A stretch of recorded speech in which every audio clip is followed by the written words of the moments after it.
Stephen Thomas. I'm giving a speech on optimization and efficiency. In 2000, I graduated high school and went right into video games. As a programmer, Midway Games recruited me, and I worked on several AAA titles, NFL Blitz, MLB Slugfest, and since then I've been working in games pretty much professionally. I did a brief stint for the NSA's Naval Division, Naval Security Group, where I was both a software engineer and network engineering, where I learned quite a bit more than just what's traditional game programming. And in that time, I would help my friends in game development on the side, and I'd notice, especially with a lot of new junior programmers, where they'd be looking at their efficiency, they'd try to optimize some minor things that they worked on. You know, it was their piece of code, so they wanted it to be as efficient as possible.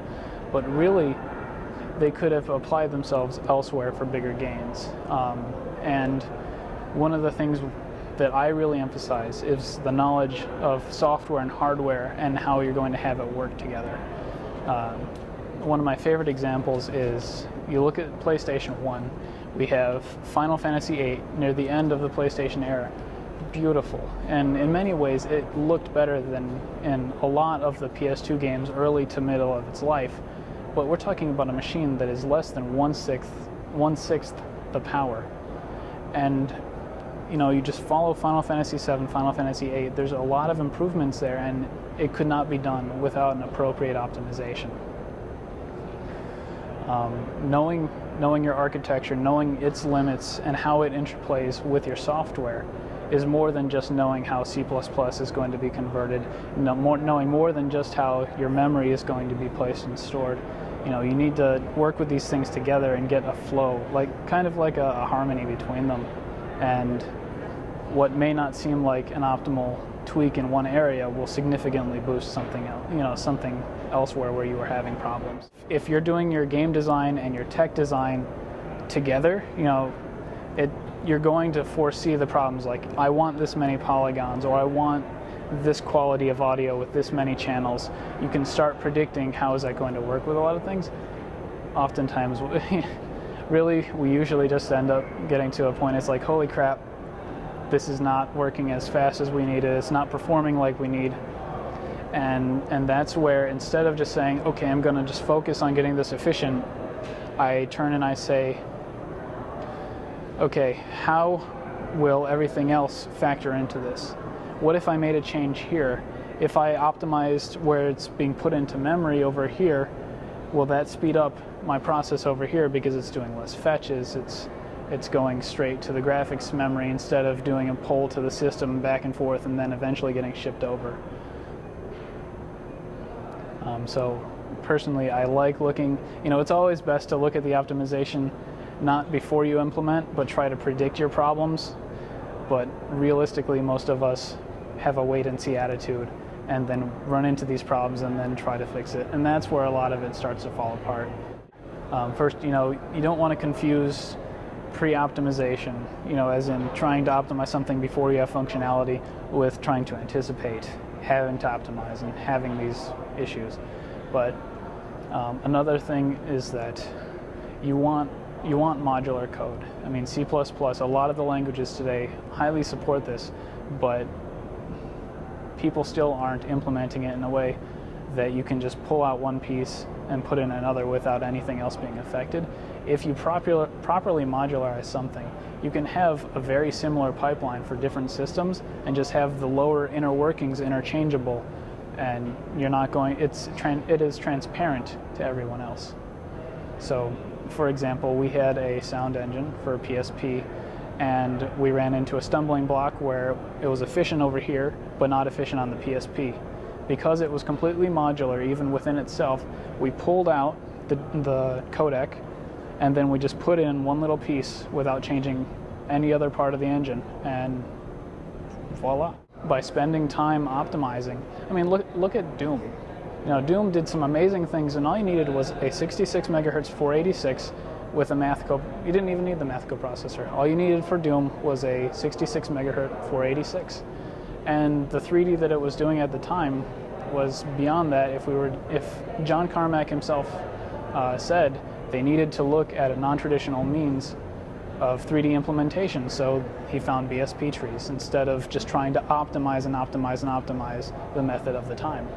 PC, processing power seems abundant, but really, I mean, look at what NVIDIA is doing. Look at the subsurface rendering. Look at subsurface scattering, rather. Look at all of these tech demos we're seeing. It's amazing. It's beautiful. Why aren't we seeing these in games? It's because in order to get that in, you need to optimize your code. You need to make sure everything is very efficient, and you need to make sure that it's not colliding with anything else. It takes a lot of time, and people just aren't willing to spend it. Most of the time, if you sit there and you design your tech and you start with that mindset of this is what we want, how do we get it, versus here's our budget, let's do what we can. The people that, here's what we want, here's how to get it, they're going to go in, they're going to find where they need to do assembler, they're going to find where they need to do system-specific calls. The people that are working for the budget, they're going to get to crunch time, they're going to realize certain parts aren't working as fast as they need, and they're going to be spending that time optimizing anyway. I mean, nearly every project I have seen, they either start with a mindset up front, or they end up paying for it in the end and doing it anyway. And realistically, that way you're going to be pushing your deadlines back, and so you're paying even more than if you took the time up front.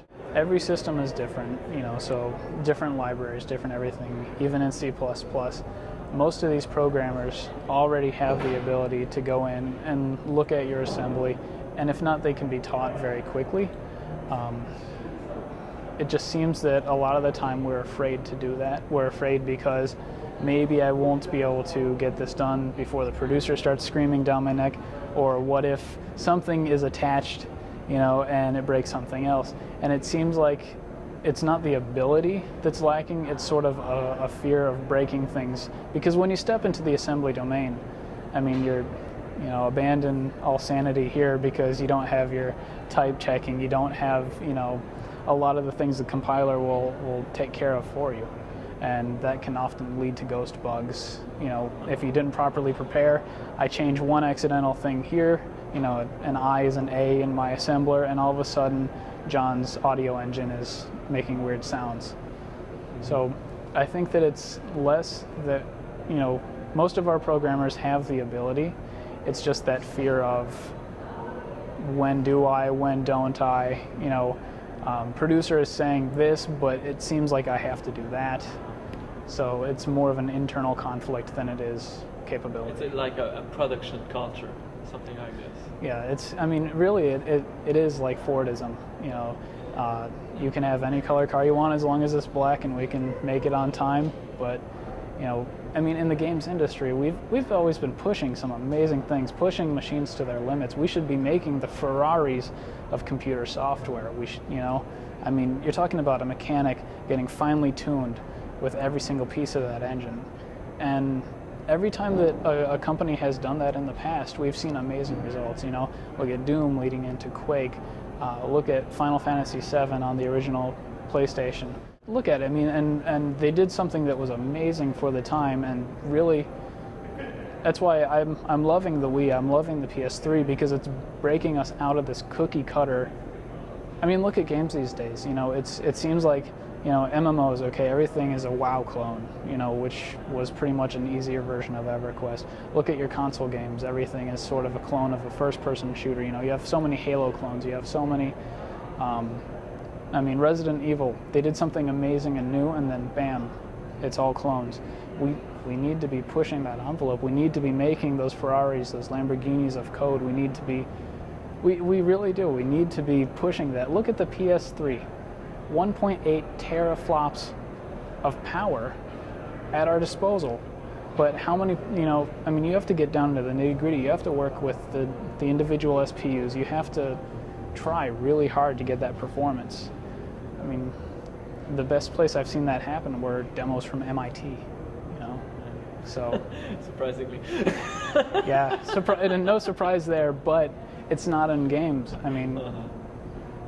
We're seeing, I honestly feel like the hardware is just eclipsing the ability for the software to keep up. And it's not necessarily, it's not the language's fault. It's the way in which we're getting lazy. We're not we're not maintaining our code the way we used to.